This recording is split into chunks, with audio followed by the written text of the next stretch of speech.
Good morning, everyone. I'm here in Southern California. It looks like it's going to be a beautiful day, and I want to take some time this morning to share with you my guideline for business. As you know, everybody have their own guideline for their life, right? They live by certain values. They respect certain people. They try to create certain legacies for their children, for their family. So, what do you do with business? Well, for me, I've been living by this particular guideline, and I actually share it in my courses with my private clients on stages. And I want to just share a little bit of that with you this morning. When a lot of us take the weekend to reflect on what has happened over the week, and what we're going to plan for the next week. So my guideline for business is called action, and that's why I have my own event called Action to Win. So what does action mean? Well, besides the fact that you're taking action, action here is um, stands for appreciation, communication, trust, investment, open-mindedness, and never give up. So let me just kind of go over each one of those, and I just want to share my insights with you.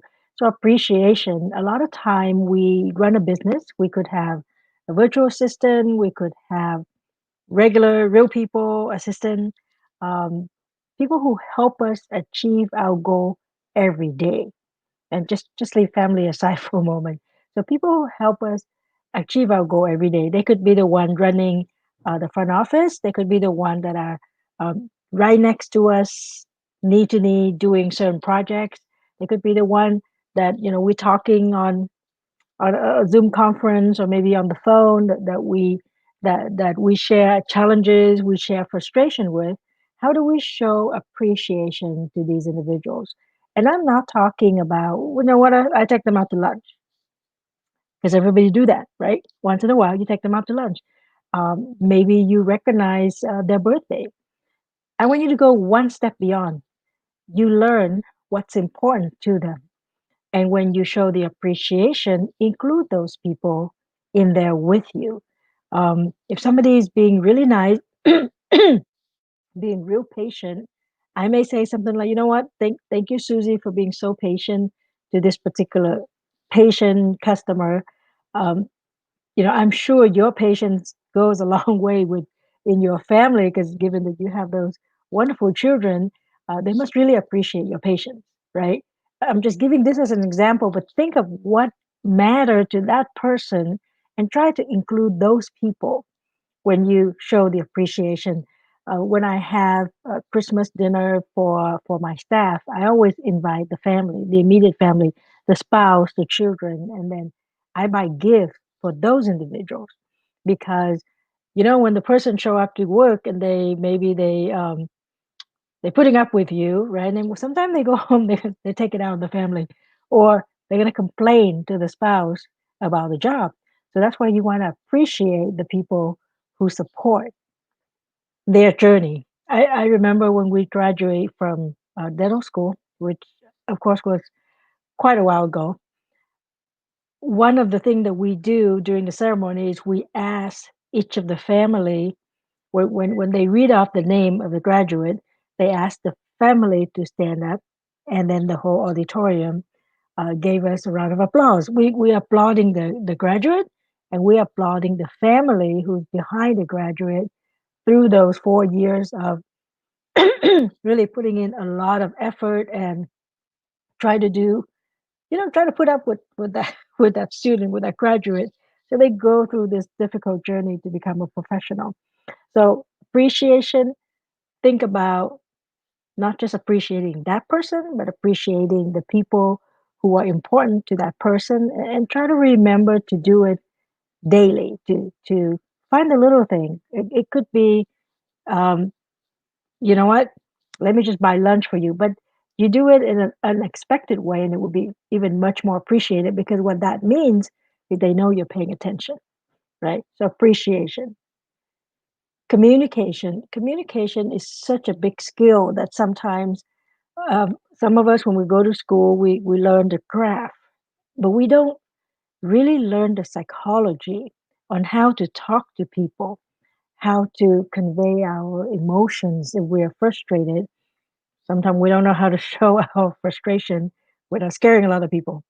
Uh, the communication part is something that it to me it's a personal thing. It's part of personal growth. So when you are taking classes, taking training that help you get better in your career, I encourage you to take those kind of training that is specifically having to do with communication. One of the favorite tools that I have is the Kobe A Index, and I actually recently become a certified Kobe consultant. And with this, we find out the natural talents of the people who work with us. Could be our partners in the business, could be our spouse, our employees, and we know what are their natural talents, their natural tendencies to do certain things, and we communicate with them accordingly. So, for example, my Kobe profile is a quick start. So, I'm a bottom line kind of person. I want the big picture. And if you're going to communicate with me by giving me a stack of data, um, telling me too much details, you probably will tune me out. So the way to deal with that is when you talk to me, just give me the bottom line. Hey, this is what we're trying to accomplish, and I'll give you the details later. But for now, let's just start with X. And for somebody like me, that's enough. I can start with just that. For somebody else who may have a profile of a fact finder, it's going to be those graphs, it's going to be those documents, going to be all those details that they want to see before they actually get motivated to help you. So, understanding how you should communicate with certain people will help you go a long way. It will help save you the stress. It will make you look not perfect, but you look great because you're going to communicate with me the exact way that I like to be communicated with, and pay attention to the reaction. Develop that skill to listen because it's very important. A lot of us we hear stuff but we don't listen, and when you actually listen, you will know more, and a lot of time you will be smarter in answering or carrying out your action after that conversation. Trust, trust is something that you earn.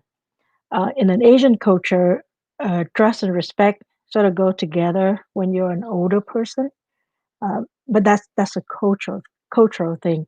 In a working environment, and especially in this day and age, where you a lot of times, sometimes you have three different generations working in your office. I had that at one point, and when you have three different generations, you need to understand how to establish trust with the different generations, right?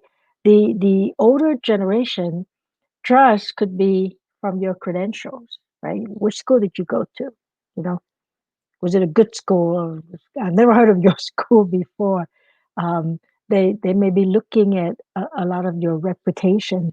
They may be looking at what do you do for the community. All of that build up that trust.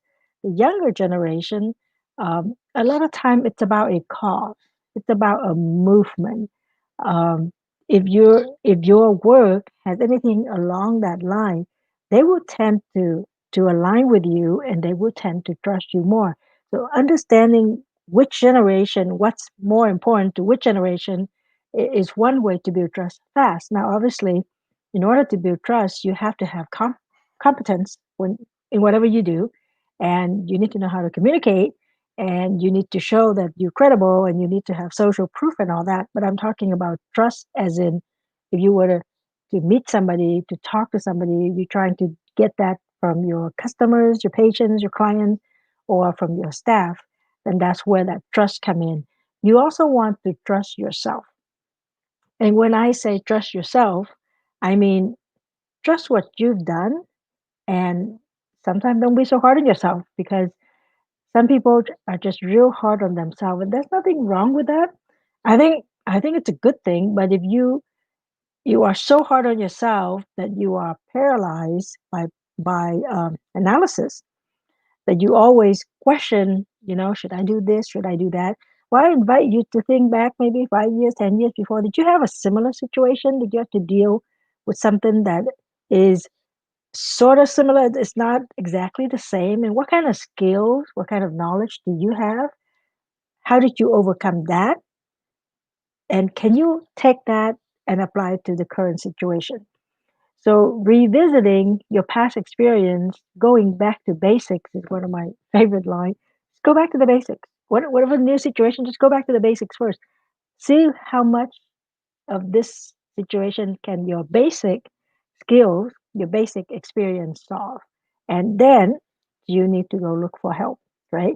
But trust yourself, trust your knowledge, trust your skill, trust your experience. And because sometimes I see people just blindly go and ask for help from someone else. And sometimes that someone else isn't necessarily more qualified than you, but if you visit your library, your own library of all the experiences that you have, you may find out that, you know what, I actually know more than I think I do. I need to trust myself on the knowledge that I already have, the skills that I already use to solve other problems, and I'm just going to try to apply to this. I stand for investment. Investment in general term, a lot of times when people hear me talk about investment, they say, oh, yeah, investing in stocks and investing in buying your home so you can deduct certain things. Um, for me, investment here, there's a couple of other extensions of investment. The first one is if you have a business, I would like to encourage you to invest in buying the building, right? Buying the building that you're in. A lot of people they're in the space, they rent that space, they think that's the best space, or they don't want to change just because they've been there for a long time. And if you look at the amount of rent that you've been paying, it's crazy. And you can easily take that amount of money and go buy a building.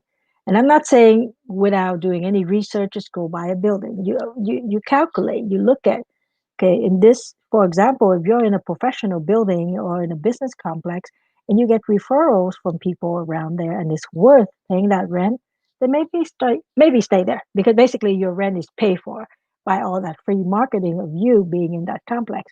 But what if that's not the case? If that's not the case, think about moving somewhere else. Think about being in your own buildings. You can do your own thing. You're not regulated, right, by the landlord. I remember I was in a big shopping center, not real big. There was a supermarket, a Roth, and then there were a couple of small restaurants and a couple of professional offices.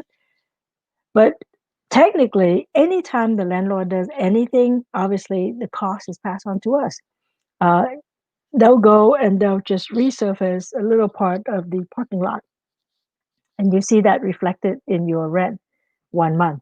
And then they do another part of the parking lot, you see that reflected. And then they decide to do the roof. And you see that, reflected on your bill. So, and it's not, my point here is you're not in control, right? Whatever they decide to do and they pass that cost to you, you're stuck. You have to pay for it. So I like to be in control. And I think as business owners and entrepreneurs, we are already kind of wired to be in control of our destiny. And this is just one step beyond that, taking control of what you have. Um, Also, investing in knowledge, investing in you, right? Because if you're the one running the business and you know more, you understand more, you're just going to be a better business owner who run that business. So investing in yourself, investing in the time, investing in the effort, investing in the money. You could get an online course. You could have a coach, a mentor. You could be in a mastermind program. You could be in a coaching program.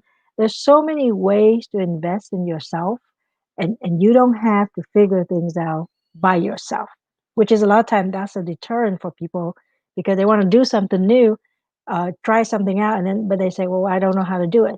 And sometimes when you just go to a support group, let's say you just go to a particular Facebook group and there are 20 people giving you the opinion, I would encourage you to take a look and see who actually know what they're talking about, because people people love to give you free opinion, their own opinion, and sometimes with nothing backing it up. So invest in yourself, invest in your team. We mentioned earlier about appreciation. If you're going to go take a course, if you're going to go do some training, take your team with you. If it's a real big team and you don't want everybody to go, then bring the trainer to your location so you everybody get that benefit of getting training. So that's that again, that's the investment. When we say investment, we expect a return. And so if you actually put in that investment, then you will definitely get that return because those people that you're investing in, they will, in turn gain higher productivity, get better insights. They're more knowledgeable. They will take care of your customers and your clients much better. And that's what I would really, really highly recommend is when you're talking about investment, don't just it's not just yourself, it's your business, is your team members. Then we're talking about O as in open-mindedness. There I have a lot of friends who think they know everything, which is okay. My thought to that is you think you know everything just because you haven't been in a bigger room. When you've been in a bigger room with more people and you hear people talking and you know that people achieve more than you or they do things faster than you or they basically smarter than you, right? But because you're in a bigger room, that's how you know. If you're in a little room and you hang out with the same friends that you've been hanging out with for years, sometimes you feel, you know what? I'm the smartest person. I know a lot. So if you're the smartest person in the room, you need to get the heck out of the room and join a bigger room. You need to go and play with what we sometimes people call the big boys, right? You go and play with people who are performing at a higher level. They have a bigger business. They have better business. They have better system, and then you learn from them. But if you think that you know everything, you're not going to go very far. That's just the bottom line. The people who are constantly improving, the people who are constantly doing better, are the one who are open-mindedness. So my training as a dentist is I know a lot of people in the dental industry, and my thing has always been, but I want to learn more. Uh, if I'm learning marketing, I could learn from a dentist teaching marketing. How about if I just go learn from somebody else, somebody who's not in the dentistry, and they have certain idea about marketing, and I want to take that and apply it to dentistry, right?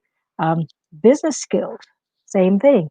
Years ago, I read the book The E Myth, which is general business knowledge, but obviously, if you can apply that knowledge to your business, you're doing it very, very well. A lot of the professional practices, we think we're so special. We so personalized. We have this special person, that special person, and this person's been with me for 10 years or whatever it is. And you don't think people are replaceable. You don't think people positions are interchangeable. I'm talking about being cross-trained, right? You don't think that there should be a level of kind of hierarchy in your business, but it's based more than I like her or she's been working here for a long time. It's based on strictly on skill, on the tasks that they could do, that kind of a thing. So looking at a business in a totally business sense, okay, is something that requires a skill and being able to take that understanding and put it into your business and sort of challenge yourself to change your business model. That's open-mindedness because some people they would say, I've been doing okay, I make good income, this is good enough for me. And then there's some crazy people like me who's always thinking, okay, how can I do better? um, how can I do faster? How can I be more productive? And then I'm always questioning that and I'm almost always seeking for an answer. And if somebody say, hey, I can do this better, I like to check that out, right? Years ago, I would just jump right in, but now I'm getting better.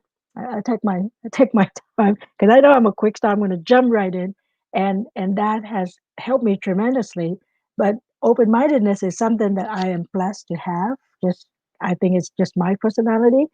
Always eager to learn, always open to learn. But I can't say that about all of my friends because they again they have that thing where we call it paralysis by analysis. They keep thinking, they keep thinking.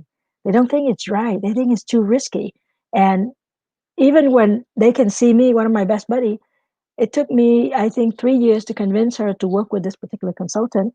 And she knows all of the achievements, all of the milestone I achieved, and how the business got better.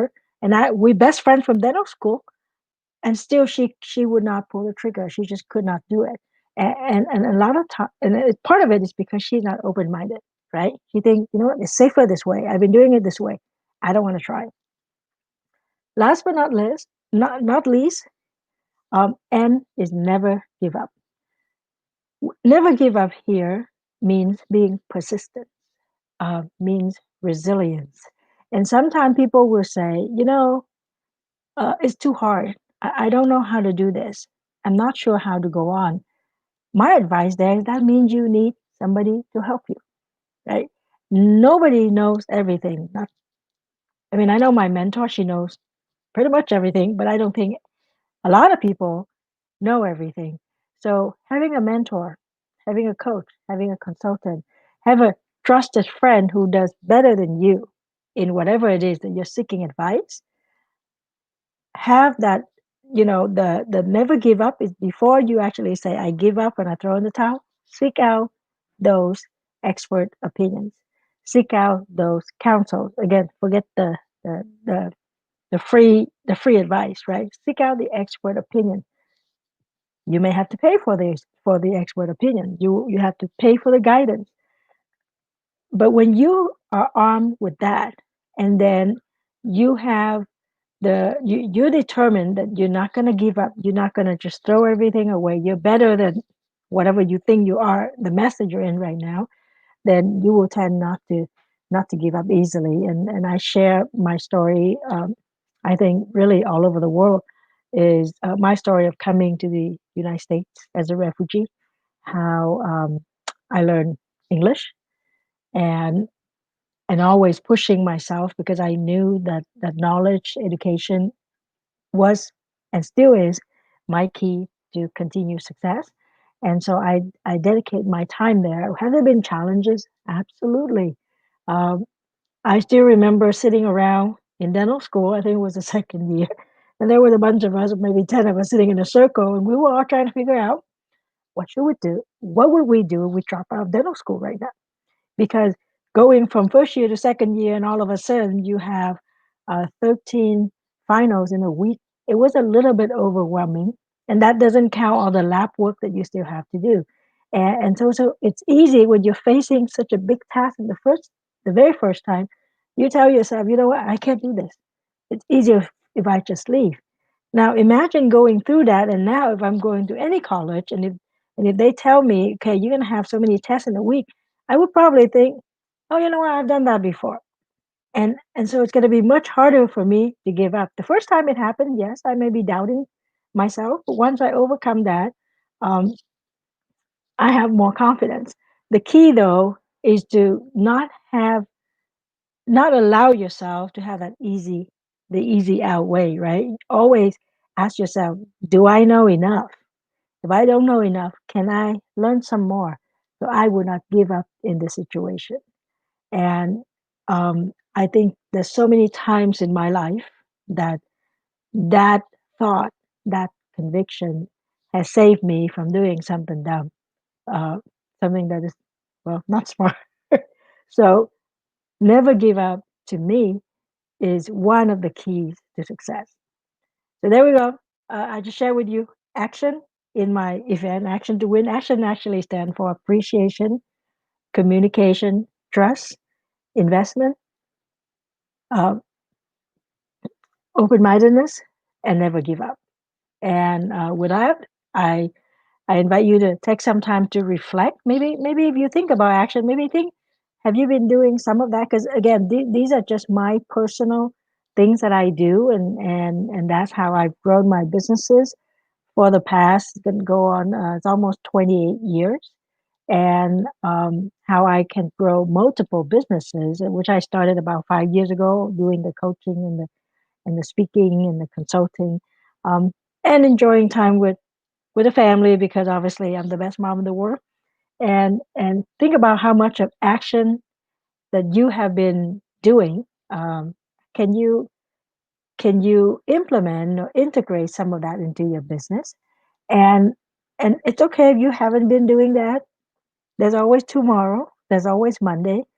I want you to write down, maybe for each of those, write down one or two things that you think you can do, and which one of them can you start next Monday? This coming Monday. And that's your homework for this weekend. If you like to take on homework, my challenge for you is you can come up with your own acronym, the things that you've been doing that have helped you be successful up to this time, and make that your business guideline.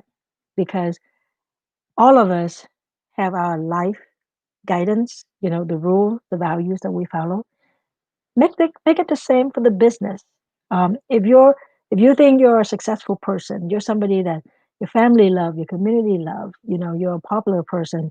Well, how can you translate that to your business? What kind of characteristics do you have here in your personal life that you can bring over and replicate in your business? Because then most likely your business will be more successful. Now, if you're already successful, I challenge you to go to the next step, right? I challenge you, if you've been around for a while, I challenge you to become a celebrity in your business. How do you do that? Well, you're gonna think a little bigger. You're gonna be involved in more projects. You're gonna put yourself out there so people know you more in the community. And it's not just about your business. It's about your community. It's about making a difference, about making an impact, and it's about creating that legacy for your family.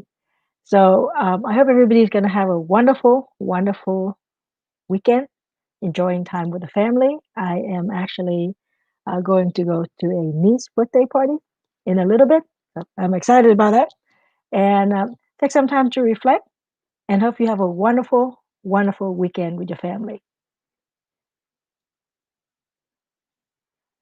And I'm looking over here, and there are a couple of people making comments, but I can see Dr. Hallie Robbins. Hi, Dr. Robbins, great friend from CEO Space. Dr. Robbins is saying, is there how to find the right coach, and are there particular coach skills specific to concern for doctors and dentists? Well, uh, there are a lot of coaches and consultants out there. I would say a lot of professionals, doctors, dentists, etc. We're very driven. We tend to be super self-critical, like I'm not good enough, or I can do better, kind of thing. Sometimes we're so dedicated to business that we sort of forget the family. We're the ones that tend to feel guilty when we're at work. We're worrying about the kids at the babysitter, and then when we're at home, we're thinking about the numbers at the office. So I would say when you find a coach or a consultant, first of all, you need to find somebody who have the same values as you, uh, who believe in what you believe in, who can support you in what you want to do. Because sometimes that's hard. Some coaches have their own agenda. Right? They want their client to be this way, but sometimes the client doesn't want to be that way, right? So make sure the coach is somebody who's supportive of you, what you want to do, somebody who's compatible. They have similar values to you, and then I would say if you can find somebody who are in the same space, um, that might be advantageous because that person know you, right? They know your business. So, for example, if I'm a professional and I'm a high performance coach and a consultant, I can pretty much talk to a lot of professionals, whether they're doctors, CPAs, attorneys, dentists, because we tend to have similar concerns. It's the cash flow, it's the staff, how to get them to get along, right, and do what I tell them to do. The family. Am I spending enough time with my family? It's your personal ambition. Do you want to be? Do you want to do $1 million? Do you want to be the most famous cosmetic dentist? Do you want to be X, Y, and Z? I would understand that very well because I'm in the same space, in the professional business space. Now, having said that, because of my training, I understand and I have insights, and I would bring a different perspective. My clients are not all dentists; they're not all professionals. I have clients who are run an SAT training facility, right? And he has people who work with him, and they help train kids from learning to be excellent in English all the way to getting into MIT and Harvard and whatever Ivy League school that the parents might want the kids to be in. Um, I have dentists who are clients, and I'm not just coaching them and helping them with growing their own business, but I help them to become coaches for other dentists, consultants for other dentists. So there's several levels of experts, expertise who can help you with whatever you're looking for. So my advice is to interview somebody who say, I can help you. Interview them, make sure that you have that great fit, and that's how you decide. Okay, I think I want to work with this person, or maybe I don't want to work with this person because the person may be great, but the person may not be a great fit for you in particular. So I hope that answered your question, Dr. Robbins, and I hope everybody have a great day today. Enjoy the rest of your weekend, and stay safe. Bring the joy to your life, to your own life, and make a difference today.